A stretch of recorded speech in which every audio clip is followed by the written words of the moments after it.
Hello, I'm going to show you how to use Coder OSS to forward a port from a running application inside of a Coder workspace. So what you're looking at on the right side is I have a workspace that is based on a node image. Um, just to direct you, we have VS Code as the IDE built into the workspace. We don't need that for this demo, but just want to point that out. And I also have a web-based terminal to get to the local file system.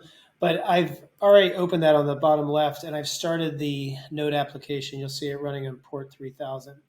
You'll notice this icon called Port Forward. You open that up. You choose the port that you want to use, which happens to be 3000, and click on Open URL, and you should see the application running. There's two other ways to forward the port. So this first method was having it done through a browser. You could also have it forward to your local machine.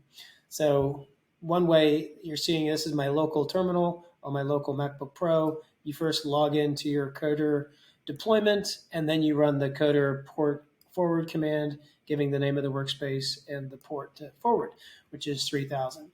So I can test this by going to my browser and just doing localhost 3000, and you'll see the same application running. The third way is to use SSH from my local machine. So you need to first run the Coder CLI with the parameter config SSH, and this copies down your private SSH key. It also makes an entry for all your workspaces in your local.ssh folder config file.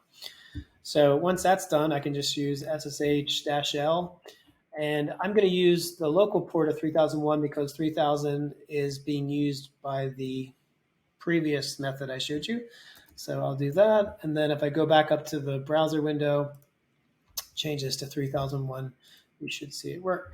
Now, how did we set this up? We used VS Code. So if I go and I used VS Code on my local machine to update my Helm chart, which I installed Coder, and you'll notice we have a new environment variable called Coder wildcard access URL, and you would do asterisk and then the name of your access URL.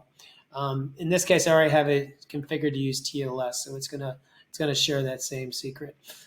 We have docs on this as well. So if I go to my documentation site, drill down to admin configuration, it gives you information on how to set up that wildcard access URL. And then also from the workspace point of view, if I go to networking, we have a subtab called port forwarding, and it mentions all the ways that I just walked you through. Hope this helps. Thank you.